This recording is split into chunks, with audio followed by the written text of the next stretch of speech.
आपल्याला बघायचे 2 अंकी संख्या वाचन. काय पाहिजे? 2 अंकी संख्या वाचन.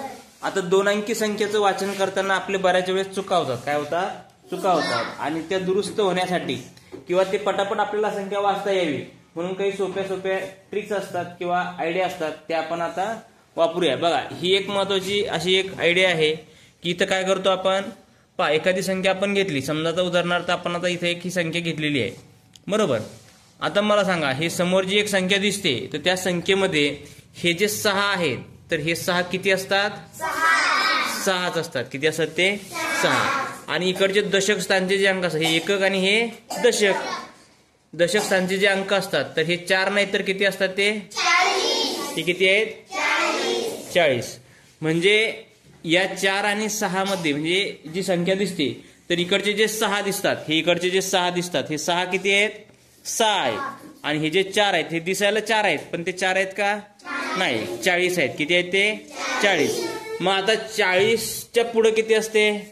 40च्या एक घर पुढे गेले काय असते? 41.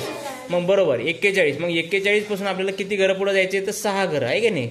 6 घर पुढे गेले. 41च्या पुढे 6 पर्यंत मोजा बरं, 6 बोट धरून.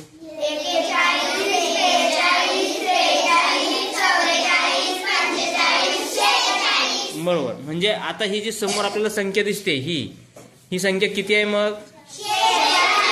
बरोबर. किती आहे? 46. आपल्याला अशा 2 अंकी संख्या वाचता आल्या. अशा 2 अंकी संख्या वाचता आल्या, ओळखता आल्या, वाचता आल्या की आपल्याला मग नंतर शतक, हजार, 10,000 पुढच्या संख्या, लाख, कोटी, अब्जपर्यंत सगळ्या संख्या आपल्याला काय करता येतात?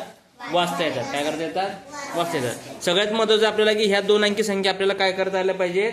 वाचता आल्या पाहिजेत. काय करता आल्या पाहिजेत? वाचता आल्या पाहिजेत. आपण परत एखादं उदाहरण घेऊ आता. दुसरं आपण एक उदाहरण घेऊया. बघा, आता इथे मी एक संख्या लिहितो, दुसरी पहा. हे इथे आता एक संख्या लिहिली मी. ह्या संख्येमध्ये इकडची जी संख्या आहे, या बाजूची जो अंक आहे हा, तर हा किती असणार आहे सांगा? 7 असणार आहे. किती असणार आहे तो? 7 असणार आहे. किती असणार आहे? 7. आणि इथं दिसायला हे 6 दिसतात पण हे 6 आहेत का? नाही. तर ते किती आहेत? शाबास. किती आहेत ते? 60 आहेत. किती आहेत? 60. मग आता आपल्याला 60च्या पुढं, 60च्या एक घर पुढं काय असतं या संख्येमध्ये? 61. शाबास. काय असते? 61. मग 61 पासून आपल्याला किती जायचे पुढे? आता किती घर पुढे जायचे? 7 घर. मग मोजा बरं 61च्या पुढे 7 घर.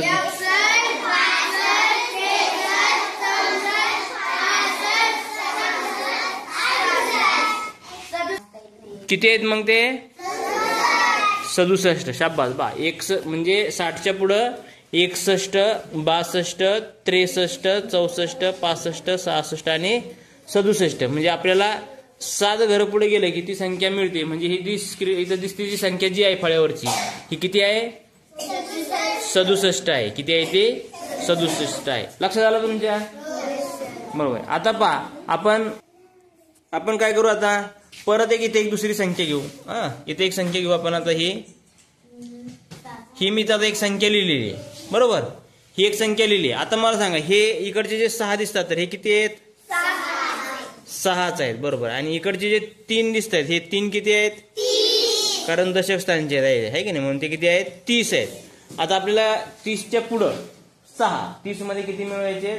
6 मिळवायचे. म्हणजे 30च्या पुढे 6 मोजा बरं. आता मग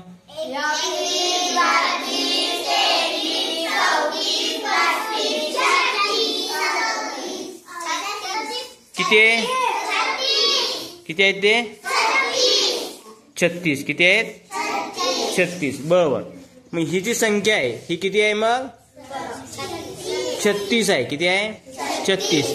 अशा पद्धतीनं आपण जर आपल्याला एकदम जर आपल्या लक्षात नाही आलं की हे समोरचा दिलेला अंक किती आहे तर तो अगोदरचा अंक तो म्हणजे काय? दशक आहे. अगोदरचा अंक दशक आहे. म्हणजे जर समजा या ठिकाणी आता पहा, ह्या ठिकाणी जर 1 असला तर ते किती असणार आहेत? म्हणजे किती असणार आहे ते? किती असणार आहे ते? 10. इथं जर 2 असेल तर किती असणार आहे? 20. इथं जर 3 असेल तर किती असणार आहे? 30. इथं जर 4 असेल तर किती असणार आहे? 40. इथं जर 5 असेल तर ते किती असणार आहे? 50. इथं जर 6 असेल तर 60. इथं जर 7 असेल तर 70. इथं जर 8 असेल तर, इथं जर 9 असेल तर 90. इथं म्हणजे फक्त आपल्याला 9 पर्यंतचा अभ्यास करायचा. कितीपर्यंतचा? 9 पर्यंत. आता पहा, समजा आता इथं आपण मी 9 घेतो आणि पुढे कुठली तरी एखादी संख्या घेतो. आता ही एक संख्या मी घेतली. आता मला सांगा, हे 3 म्हणजे किती आहेत? 3च आहेत. 3 म्हणजे किती आहेत? 3च आहेत. आणि हे 9 म्हणजे किती आहेत? 90 आहेत. किती आहेत ते? 90. कारण ते 9 दशक आहेत, बरोबर. मग 90च्या पुढे किती मोजायचे आपल्याला? आता 3 मोजायचे. 9च्या पुढे किती मोजायचे? 3. हा, मग आता 3 बोटं धरणार आणि 9च्या पुढे मोजणार. मोजा बरा.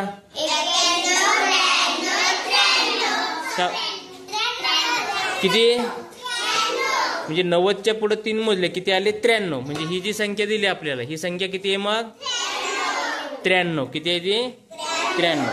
लक्ष द्या तुमच्या. आता समजलं तुम्हाला?